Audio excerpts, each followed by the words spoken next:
Welcome, Tuva. It's such a pleasure to have you here with us. We first met in Oxford when you were here part of the Common Fellows delegation. And I got the opportunity to listen to talk about your experience of being an astronaut. And it was one of the most mesmerizing experiences of my week. I got a flavor of what the work that you do entails. Thank you so very much for joining me. This is an integral part of my research, and people are just fascinated by the idea of astronaut space in general. Mhm. So tell me a bit about yourself and what prompted you to be an astronaut. Absolutely. Thank you very much for having me. It's a pleasure of mine as well. So my journey becoming an astronaut has not started very long time ago. I was not running around as a kid saying I want to be an astronaut. That was not me, right? I am an electrical engineer by training. I did my master's in the field of optics and photonics after my graduation. Then I moved into the field of virtual reality and augmented reality and started two businesses in Mm, those fields. Gained incredible experiences in the meantime doing that. Then in 2017, I did those ventures in California, right. and we were not successful in achieving our end goals. Then I moved back to Turkey in 2017, and I've always been interested in space industry. I looked around while I was in the US as well if I could work in a private company, right, working in space, but I could not because there are certain limitations. You need to be a citizen of the country to be Mm, to work in those fields. So after I decided to return back to Turkey, I wanted to search around, like what's going on in the country and the space field. And there was this company called Rocket Industries developing Turkey's first satellite launch vehicle. That sounded like a really meaningful project to be part of. Then I started working for this company uh, for a long time. I mean, al almost 6 years I worked for them as a systems engineer, mhm. responsible for the payloads that we're going to launch to suborbital space and to carry out some investigations, right? And up until the point I worked for that company, when Turkish Space Agency announced that they were going to select their first ever two astronauts, I applied without hesitation at that point because couple of years back, roughly 10 years ago, I watched a mini documentary about Apollo 8 missions and the NASA astronaut, Apollo astronaut Jim Lovell, and Mm, his experience of being on the moon's orbit, right? This was the first ever mission to reach the moon orbit. They were not supposed right. to go down, right? It was not their mission to land on the moon. They were just going to test out some systems before manned mission on the surface was going to happen. And during the operation, Jim Lovell looks out of the window and sees Earth rising from the lunar horizon. Imagine, so sometimes we see moon from our own horizon, Earth's horizon, and we are mesmerized by it, right? It's so big, so fascinating. Imagine seeing the planet Earth rising from the lunar horizon, and a couple of hours later, he could cover the entire planet with his thumb, the Wow. entirety of the planet. So, and he talked about how this experience changed him psychologically, mentally, right, philosophically. And I was captivated by this idea of the overview effect. Ever since I was dreaming of going to space myself, going to the lunar surface and watching the Earth rise from that vantage point. Again, when the Turkish Space Agency announced that they were going to select their first ever two astronauts in 2022, I applied without hesitation and I went through and roughly 8 to 9 months of a selection process. Then I was lucky enough to be selected at the end. I would imagine it being quite a memorable day, the day you found out you've made it. Yeah, of course. Yeah, it was the 21st of December, actually, the longest night, right? That longest night turned out to be a very bright one, actually. Yeah. I can imagine. No. What was an astronaut? Why did the Turkish Space Agency want to find its first two astronauts? So we have a national space program, which was announced in 2021. So it has 10 goals that we want to achieve as part of our national space program. So we have within that program our lunar missions. We are expecting to launch two different spacecraft to lunar surface. We are going to be building our own spaceports with international cooperation to be able to launch larger capacity payloads to lunar LEO and beyond. And also, the Turkish Astronaut and Science mission was one of those 10 goals that we Mm. wanted to achieve. And so 2023 was the 100th anniversary of the country, and we wanted to sort of celebrate it with launching our first ever citizen to the International Space Station. So it started with that celebratory idea, but of course, we turned it into a science mission to carry out microgravity research, which is an incredible area of research that can solve some of the problems that we face on the planet, which maybe we can touch upon later. We absolutely will. And for the benefit of everyone, what is an astronaut? Everyone sort of knows it, but very few people Yeah. can actually pinpoint. Well, the funny thing is, there are some debates about the definition of an astronaut as well. So, no one organization or space agency agrees upon what is an astronaut, but from the perspective of, let's say, NASA, right, Mm. the biggest space agency out there, so they open up a call and select candidates, astronaut candidates every couple of years. Their cadence, NASA's cadence is the highest in selecting astronauts. So Mm. every couple of years, they open up a call. Anyone who desires can apply. They go through a selection process, just like we did, as I described, and they're selected and their training starts. Mm. Their training flow is close to 2 years, if I'm not mistaken. It's a long process. After they graduate from that astronaut training, they're called astronauts. They Okay. they receive their wings and everything, so they are called astronauts. When they fly, go above the Kármán line and reach orbit, let's say, and carry out some meaningful research investigations, they become flown astronauts.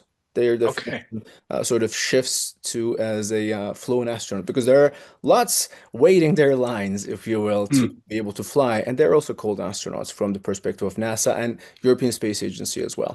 So one definition that I like is an astronaut is someone who goes to space and carries out meaningful research, scientific research investigations that will solve humanity's problems, right? I quite like that description.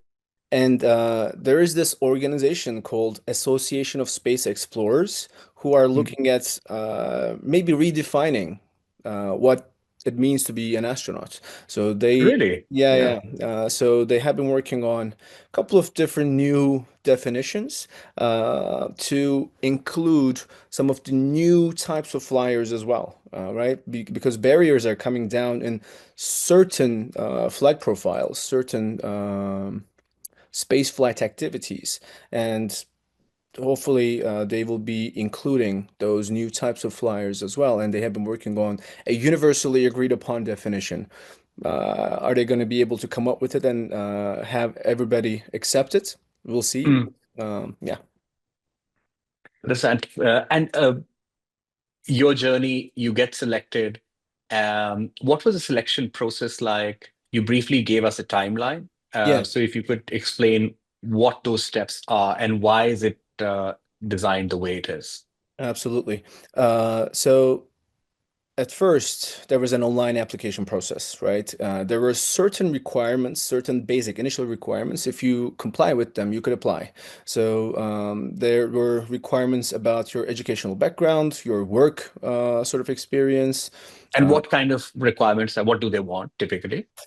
so coming from an engineering or a technical background is preferred, Right. but you can be coming from a fundamental science background as well. You can be a physicist, biologist, marine biologist, geography professor, student, Mm. whatever, or medical doctor for that matter, Mm. and become an astronaut. There are many examples. So the main thing is you need to have these analytical thinking skills.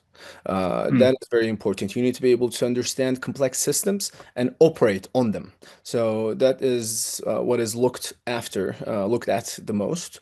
So there were a lot of health related requirements as well. Mm. That was probably the longest in the list. What are they?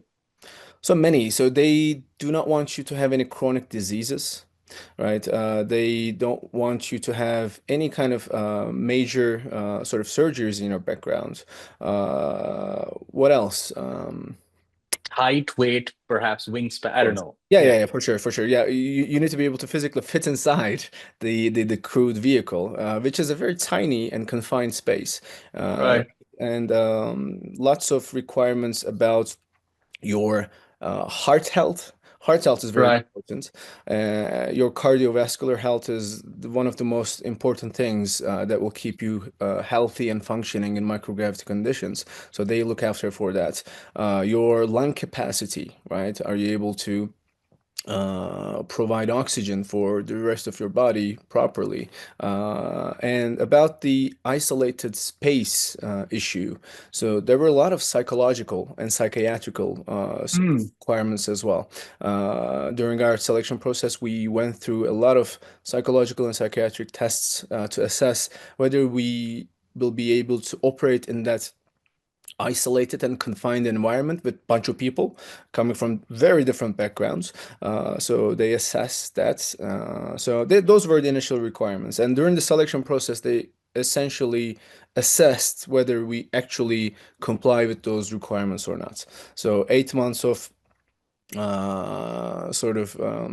selection. Boot camp of sorts. So many people going through so many tests. Yeah. Yeah, yeah. Well, up until the last 30, we never, at least I never saw anybody. So they were going an online elimination process, giving us analytical thinking skills tests, online tests to assess our psychology, our personality, our psychiatric conditions, our work background, asking to sort of explain us a little bit more why we want to become this person, right? The first ever astronaut of Turkey.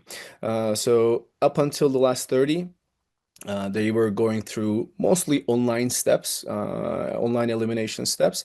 After 30, then we started having physical on-site interview Mm. processes and medical examinations and some environmental tests. They put us in these human centrifuge devices and exposed us to high G conditions and also altitude chamber training to reduce the atmospheric pressure inside of a chamber to give us a little bit of hypoxia, which is Mm. something that you can encounter in the case of a depressurization inside of your cabin, which is a very deadly, actually, situation to cope with. So, yeah, there were lots of tests in the second half of those 8 to 9 months of selection process, and then at the end, they told us on 21st of December, you guys are selected. Two people got selected. Two people got selected. The first person was to get selected. He's an Air Force pilot, F-16 pilot. Mm. He was an active duty fighter jet pilot at the Turkish Air Force. Mm-hmm. He was selected as the prime flyer. I was his backup for the ISS mission. But then at the end of our training flow, I was lucky enough to fly on a Virgin Galactic's suborbital mission to carry out additional scientific investigations under microgravity. Love that. You mentioned quite a few terms that may not be understandable for everybody, like ISS, Virgin Galactic. Yes. What does the dynamic of a backup or a primary flyer mean? Could you Yes. demystify this? Absolutely. So ISS is the International Space Station. So it is an orbital platform, a space station that is orbiting roughly about 410 kilometers above the Earth's surface at this immense speed of 27,000 kilometers an hour, 1,000 times faster than a bullet. It is traveling on Earth's orbit. It is the largest and the most complex thing that humanity has ever built, ever, Mm. on or off the planet. So the main purpose of International Space Station is to carry out microgravity research. It is essentially a gigantic laboratory on Earth's orbit. So our first mission was to be conducted on board International Space Station. Uh, we were selected as two candidates for that mission. The prime candidate, the person that I just described, this Air Force pilot. Air Force pilot, and I trained alongside with him at NASA's Johnson Space Center and other centers like European Space Agency's Astronaut Center or JAXA, Japanese Space Agency's Astronaut Training Center. We received the same training up until the point where they went into the quarantine. So I was his backup. If something happened to him, right, during the training flow, I was going to Mm, replace him to carry out the mission on board International Space Station. But we sort of structured our first ever human spaceflight mission as two missions. mm. The other one was a suborbital spaceflight mission. It does not go into the Earth's orbit. It just goes to the maximum of 90 kilometers of altitude and comes back. It just makes a giant parabola, if you will. Yeah. But during that flight profile, you can get exposed to roughly 3 minutes of microgravity duration, which is very Mm. useful to be able to carry out certain research investigations. And we carried out this mission using Virgin Galactic's. It's a space company out in New Mexico, United States. Yeah. Most known by its ties to Sir Richard Branson. So he essentially has the biggest share of the company, and it's Virgin Galactic, using their Unity space vehicle. So Hmm. my flight was actually their last space flight with the Unity vehicle. So they are Right. upgrading it to a new class of suborbital vehicle called Delta, which will hopefully be able to fly more passengers and go higher in terms of altitude. Oh, fantastic. Yeah. So, what was it like to experience microgravity? And you alluded to the fact that microgravity is very critical to doing research, conducting experiments. Why is Yes. that? So during the flight, during the boost phase, meaning that the rocket engine is burning and pushing Mm, you out of the atmosphere, right? During that time, you reach, at least in my flight, Mach 3. Mach 3 is the three times the speed of sound. So you reach that immense speed, and the G load is 5 Gs. It's just pushing you to your seat. It's very dynamic, right? It's extremely exhilarating. It's the most exciting thing that I've ever done in my life, period. That mm. rocket boost. Uh, but after the rocket engine cuts off, you're already outside of the atmosphere, right? There's no air friction creating any G, like just artificial G loads. Uh, there's no engine that is pushing you and creating any G load. So you are in free fall, I'm sorry. And that free fall period is what creates this condition that we call microgravity. And Mm. as opposed to the first phase, which was the most exhilarating thing I've ever done, the adrenaline explosion, if you will, the second phase, after the engine cuts off, you're floating in midair without any wings or any kind of um, Several hundred kilometers away above the Earth's surface, I guess. Yeah. you're climbing 200 kilometers. You're not there yet. You're still Mm, climbing. But since there's no propulsion on you, there's mm. no meaningful speed or direction change. You are in free fall, and that free fall condition creates this environment that we want to reach called microgravity. So you're essentially weightless. You're light as a feather, if you will. And that one was the most peaceful thing I've ever felt in my life, as opposed to the Mm. first adrenaline bomb, right? So that's peacefulness, that serenity, if you will, that tranquility is not something that I just feel psychologically or Mm. phenomenologically. The experiments that we take up there experience the same kind of serenity and calmness. And that calm Right. environment allows us to uh, manufacture, synthesize some complex materials or test out certain aspects of different physical, chemical, or biological dynamics that we cannot because of the effects of gravity here on the planet Earth. So, Mm, microgravity research has the potential to solve some diseases like Alzheimer's, right? We are manufacturing brain organoids. Like you can think of them, organoids, as small clusters of brain cells, and we are testing Alzheimer's medication on those brain clusters, brain cell clusters.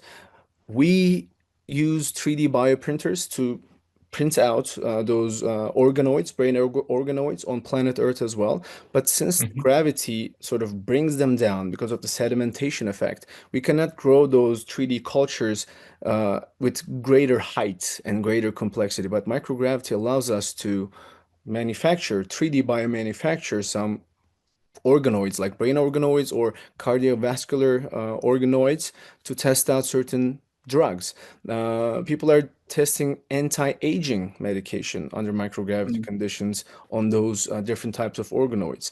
Or we can manufacture some better materials. Right now, as we speak, they are manufacturing onboard International Space Station a special type of fiber optic cable called Z-blend fiber optic cables. So this has zirconium, barium, lanthanum, aluminum, and sodium inside. It's a very complex mm, material, but when you manufacture this high bandwidth enabling fiber optic cable on planet Earth, the gravity creates microcrystals or phase separation effects inside of the structure of the fiber. But when you manufacture in that peaceful, that serene environment of mm, microgravity, there is no detrimental effect of gravity, such things like microcrystal forming or phase separation, and you can synthesize those complex glasses with higher purity.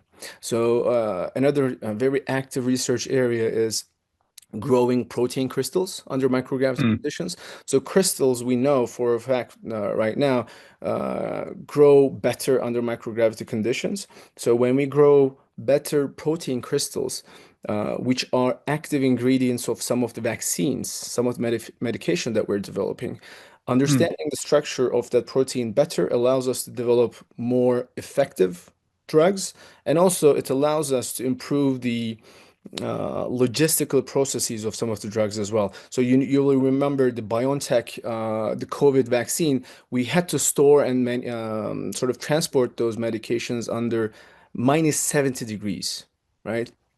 This can be overcome, maybe, if we were to understand the structure, the molecular structure, the morphology of the molecule better, so that Right. we can create a medium in which that active ingredient is going to sit in, and we will be able to transport it in 17 degrees instead of minus 70, or we will be able to apply it as a jab instead of an IV drop.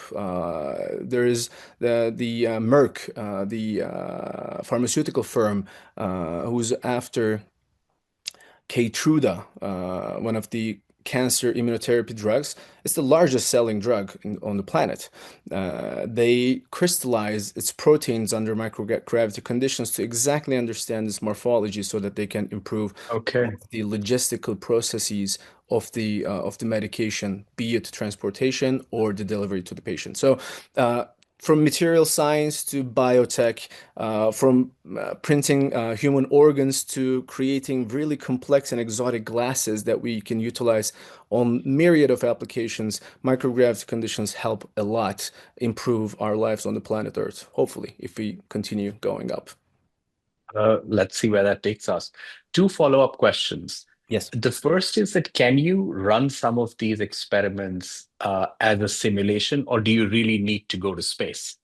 And second is, uh, do you really need a human in space, like an astronaut or a flying astronaut, or Hmm. potentially can this be done by a robot? And the reason I'm asking these questions is a lot of the time where discussion on space take place, people often are unable to just visualize how expensive, how difficult it is with the utility that's coming in the short term. Oftentimes forgetting that most of the benefits that will accrue are going to be as a result of multiple things gone on for multiple years. So what's your point of view? Yeah. The first question, can we simulate similar environments here on the planet? We might. There are a couple of platforms that can simulate microgravity or reduced gravity environments. So, as I described before, you need to be essentially under the conditions of free fall. You need to be falling from a height, if you will. So, there are certain technologies that we can create for example, things like drop towers. We can have a tower of like 100 meters. We can drop our experiments from the top and achieve a couple of seconds of microgravity, which is a very short amount of time. Mm, Useful to test out some aspects, but not as good as having a perpetual microgravity conditions that we have on Earth's orbit. The other is parabolic flights. Imagine a passenger flight. They remove all the seats, almost all of them, and cover it with sort of cushions, and mm, they go climb, climb, climb, and they drop themselves. They can get 25 roughly seconds of reduced gravities, not microgravity, like just zero point zero 0.01 or zero point zero zero 0.005 Gs mm. between that range, because you're still in the atmosphere. Your engines are still running and creating this jitter. So the other potential is to carry out a suborbital space flight, which is a larger parabola, right? Very similar Right. to what I did. But it's again not too long. It's just 3 minutes, not enough to be able to carry out long-term research investigations. So the ideal is to go to the Earth orbit and carry out our experiments under the perpetual microgravity conditions. But all those previous simulation environments can help us test some of the aspects of our experiments, like test the Right. hardware, make sure that it's going to work, right? Before we make that big investment of actually sending something to the orbit and having it run for a couple of weeks, we can use those simulated environments to test out our hardware and software. And the coming to your second question about, I mean, are we supposed to send human beings? Can a robot implement the same thing? Yeah. It is essentially robots already on board ISS carrying out most of the experiments, right? It's majority of the experiments, not all, but majority of them are automated investigations. What astronaut does is usually pick up the hardware, pick up the experiments itself, set it up in the machinery, and let it run.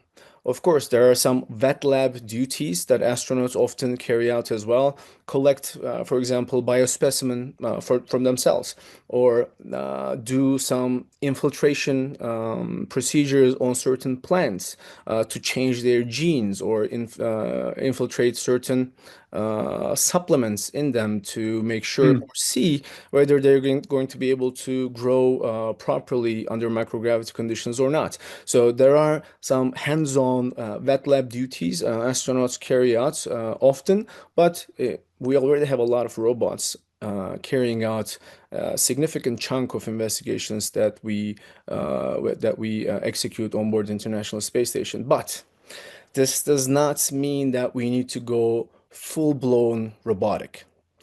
mm, I think there is something inspiring seeing an actual human being achieving those things, right? Our what is it called? Uh, our meat bodies, essentially, they are not meaningless. They are the main thing that kids, for example, sort of associate with. I have not seen many kids who were blown away by some of the Martian or lunar robots, but I see on a daily basis amongst the kids of Turkey, when they see me or Alper, our first astronaut, some of them are quite blown away that a human being actually went to space. That is a mind-boggling idea for many of them, and inspiring them is worth spending that extra buck to send human beings, or messy beings, be it. I think it's still an inspiration that we need for the future. You touched upon something so important because this argument explains a lot of why human beings do what we do, what is the purpose of being human. How do we make sense of a world that's increasingly becoming more automated? Yeah. And space economy, some might say, is an edge case or an extreme case where we see extreme physical conditions, extreme danger, um, physics stretched as much as possible, nations' resources stretched as much as possible. And sometimes the confidence that you get as one person or as a collective that, yes, we can actually do this, is perhaps worth doing, is your point. So let's build on this. Like Turkey did manage to spend two people, two space. How did the national mood change at that time? How did the space effort evolve once this feat was accomplished? Hmm. Uh, there was a lot of support within the country towards the missions. Um, During our training period, every kind of message that I was receiving was super positive, which is a funny and interesting thing because even in the US or France or Italy, who are very entrenched in human space flights, and it's a long tradition now for them, and they have been developing space technologies for a long time. Public usually opposes significantly, right? We have so many problems on the planet, and we are spending our money in space efforts. So I also want to maybe challenge something that you mentioned about these activities being super expensive, sort of stretching the budget of the nation. In comparison to, To be clear, that's not my point of view. I was just sure, paraphrasing an argument. You know absolutely, what my point of view is, that absolutely, how do you essentially build an infrastructure for absolutely, absolutely. expanding space economy? Yeah. Yeah, but I think you touched upon something very important that I think we need to maybe talk about a little bit, and I would love to express what I think about that perspective. We are spending Right. so much money on space activities compared to other very common activities that a government carries out. The resources that we allocated in our spaceflight case or some other countries, the percentages are very, very, very small.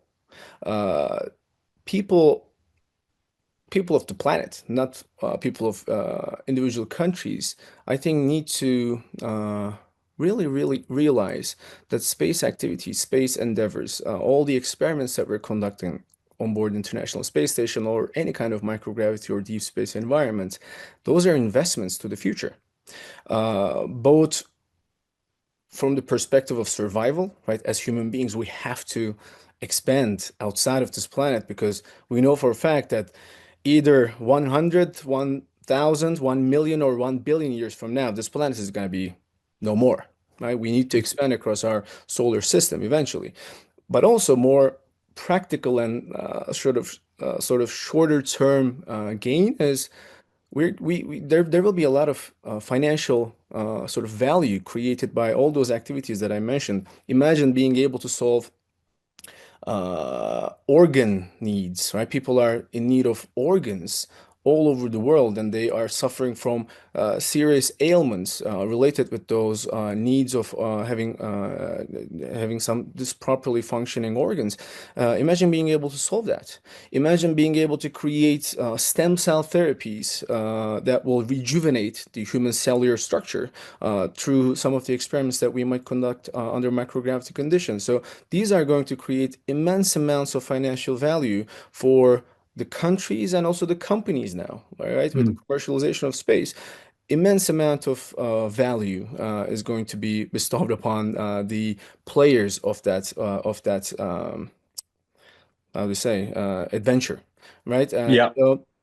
I think tying it back to the Turkey case, people have been supportive because, as a nation, funny enough, we are very much interested in space. A couple of years back, I think it was the Curiosity rover that NASA launched to the Martian surface.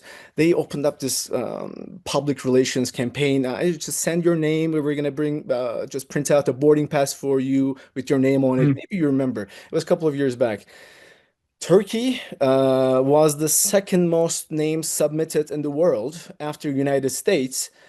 Before, India, the population of India is how much? 1.5 1.4 billion. Yeah. 4 billion. we are only 85 billion people, and we were able to beat India in that regard. So That is wild. Yeah. we have a great interest towards space, right? As a nation, we have so many movies about space as well. Sometimes goofy, sometimes interesting. So we already had this innate interest towards the skies. And when our human spaceflight mission came, vast majority, I'm not going to say that everybody was super Mm. supportive, right? Of course, there were certain um, voices of dissent, but that is fine. Of In course, a people should democratic have different nation, opinion. yes, Yeah. absolutely. People will have different opinions, and those different opinions, if we care to listen to them, might take us further as well. So I welcome those comments and criticisms that comes with carrying out such an interesting endeavor of sending human beings outside of the planet.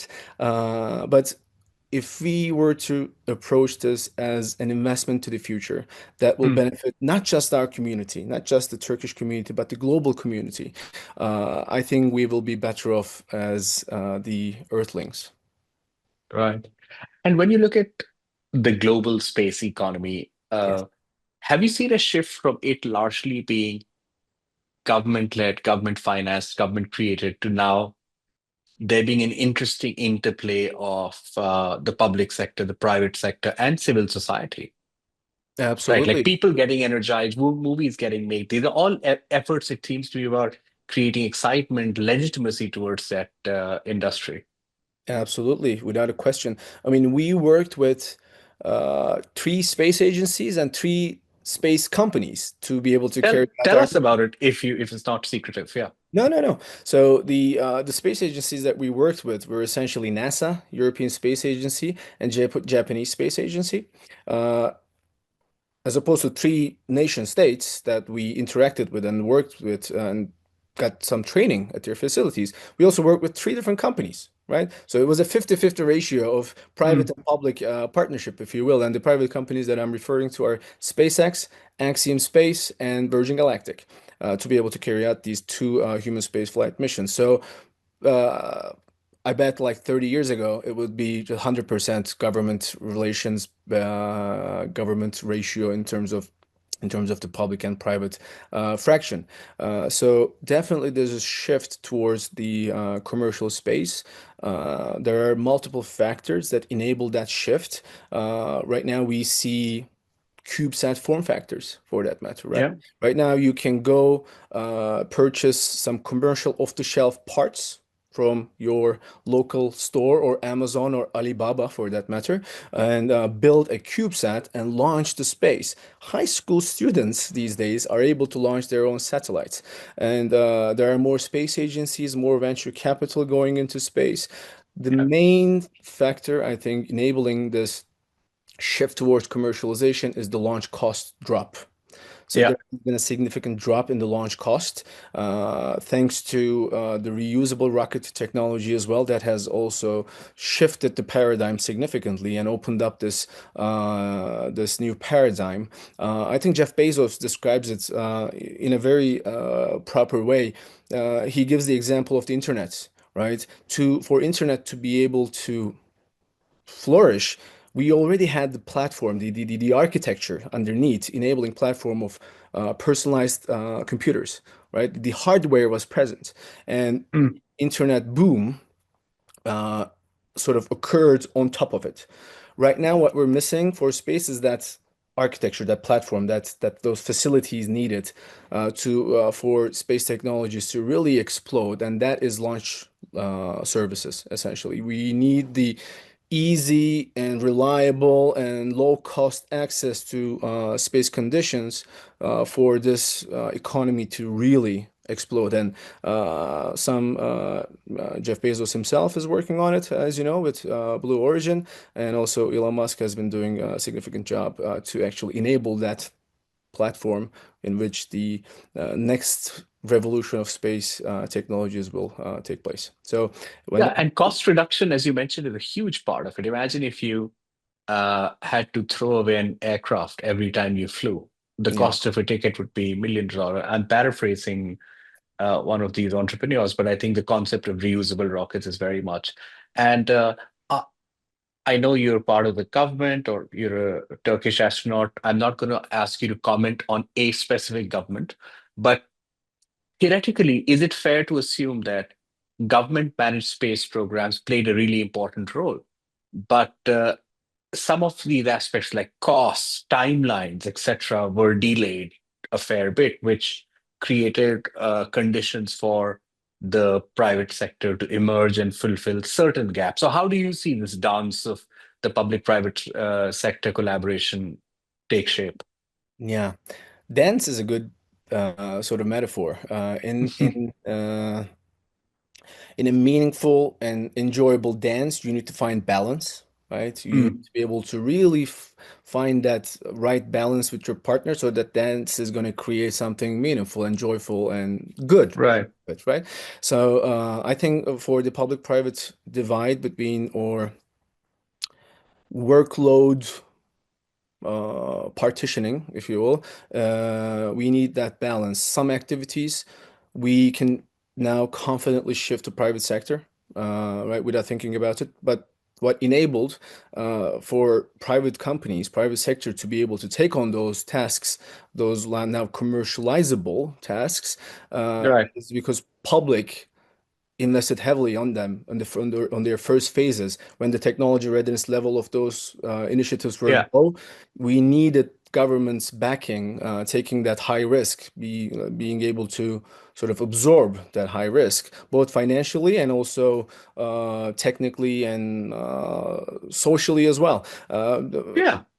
So there, Absolutely. there are a couple of space companies in stock markets right now, which is a very tricky and funny thing to do. If I had a space company, I would not, right? Because space developing a space technology when the TRL, the technology readiness level again is low, is a very high risk and high efforts, both in terms of the finances and also the manpower endeavor. So again, but public is or the public agencies, if you will, it can be a space agency or a technology and research agency of the country, right? It can be both. They are better suited and positioned to be able to absorb those risks on all verticals. So we need to find that balance to create a Right. meaningful dance out of it. No, thank you very much. So outside to people who meet you, watch you, etc., you're a hero. Your astronauts are considered like very favorably by most people. People look up to them. What's it like inside the training camp when all the astronauts are together? What are the risks shared? What are jokes about? What how do people bond? Do people miss home? Paint that picture for us. Yeah. Interesting question. Uh, it is a very jolly crowd, astronauts, I must say. Mm, I had a couple of sort of interactions, instances where I was able to witness at at the gym, for example, while training at Johnson Space Center during our training flow. Uh, when you're inside of that crowd, that entourage, if you will, they're very motivated towards life. They are very I'm not very familiar with that personality description, but A type personalities, they want to achieve a really high standard, right? They're just yeah, functioning in. type A personalities. Yes. But very supportive of each other as well because they understand the environment that they're going to be conducting their operations is very risky. So it Mm, does not want us to be there, right? Space does not want us to be able to, yeah, live in that environment and just we are fighting back, and that fight back is only going to happen if we stick together, right? There was this book that I read by training an anthropologist turned a filmmaker, Sebastian Junger. It's called Tribe on mm, Homecoming and Belonging, if I'm not mm, mistakenly misremembering the title of the book. He talks about the American soldiers in Afghanistan, mm, in a place, yeah, in the middle of nowhere, right? They're fighting with Al Qaeda militants and very small group, a platoon, right? A tiny group Mm, of people, and they are stationed there for a couple of months, and after they return back to the United States, surprisingly, they want to actually go back to Afghanistan, to their platoon, and fight, mm, right? They're living in New York, in California, right? In that safe environment. They have everything they need, but they want to go back to that location and fight with their comrades, right? mm. We are longing for that belonging. And we want to find our tribe, if you will. When you are in training flow with other astronauts, training to go outside of the planet for a certain amount of time, uh, I think we feel like we found our tribe, and it's most of the times pure joy. So being involved with that group, a close knit group, and work towards a common goal of leaving the planet, right? I have no idea Mm. what can be more fascinating than leaving this planet in which we have evolved for millions of years, for that matter. Are you allowed to speak with your friends and family while you're at training? Yeah, of course. Yeah. Oh, so it's like a day in the life of an Sure. astronaut. Doesn't seem that you're cut off from humanity. You're spending good amount of time with peers, but you're also having Not some sort of social life not all outside. the Yeah. time, but there are certain periods in which you go to a survival training. Then Mm, you are cut out from the civilization completely, and they want you to develop your survival skills in nature, because astronauts, when coming back from space, due to a certain emergency, they can land in a location that they have no idea about in the middle of nowhere, and they need the ability to carry themselves and stay alive for a couple of days until the rescue teams arrive. But other than that particular training, you are, yeah, living in our case, South Houston, in the outskirts of Johnson Space Center, and we had all the communication that we needed. Even when you're on board the International Space Station, we have internet, we have FaceTime-like sort of tools to be able to connect and speak with our families on the planet. that's fantastic. FaceTime like being the operative word. I heard that ISS is getting decommissioned. Am I mistaken, or what's going on here? Yes, so ISS is going to be decommissioned in 2030. So it will essentially go inside of the Earth's atmosphere and burn, right? And land the whatever else remains. The Hmm, debris is going to land in the most remote location in the ocean, right? The farthest away location from any land. They're going to target that location and bring it down. The reason is the first module of the International Space Station was launched in 1998. hmm. It was a long time ago. It's an aging station. To be able to keep it operational has been costly to these national space agencies. They're going to bring down the International Space Station, but at the same time, there are four private companies working to develop their own space stations, private space stations. So Hmm. NASA or other big space agencies, they want to move their focus and resources away from low Earth orbits.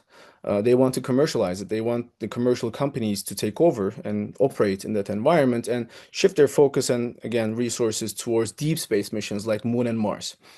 Right. So yeah, ISS is going to come down. Unfortunately, it's a remarkable place. Even though I have not been able to get inside yet, who knows? Well, hopefully, it will be great to be able to witness that human history, right? That we have conducted so many experiments on board that heritage station, but we're going to have commercial providers launching their own stations, which are going to be become probably a little bit more efficient as well Yeah. in terms of maintaining them, in terms of keeping them more cost effective.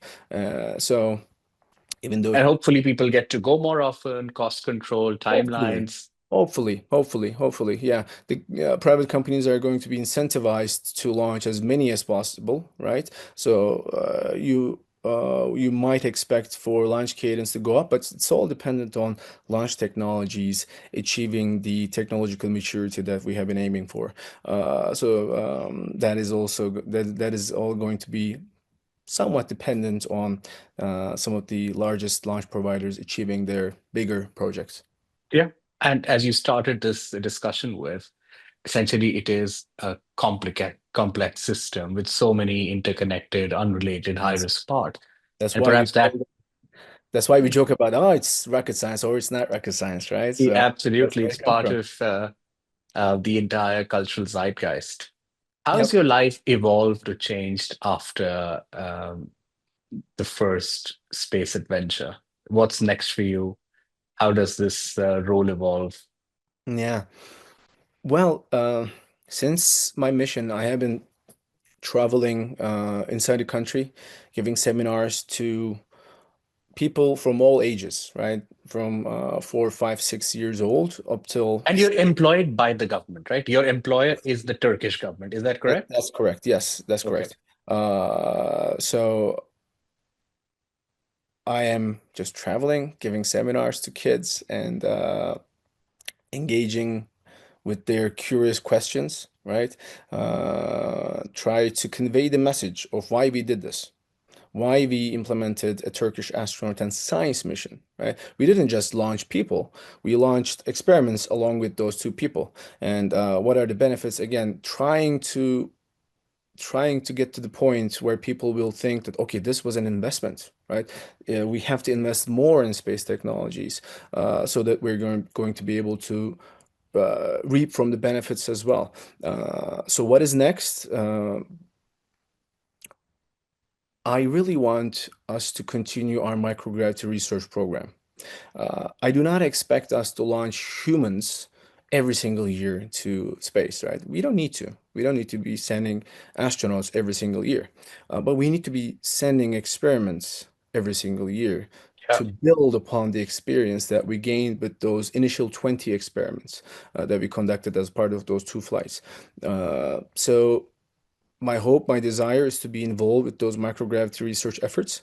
And there has been an incredible interest within the country from the academia, from the industry, from private companies, research institutions to launch new experiments to microgravity conditions to develop novel materials, novel therapeutics, some propulsion technologies for logistical operations in space environment. So I'm hoping that I will be more and more involved with those technical aspects, those scientific aspects, to Right. really have a flourishing and value generating microgravity research program within the country.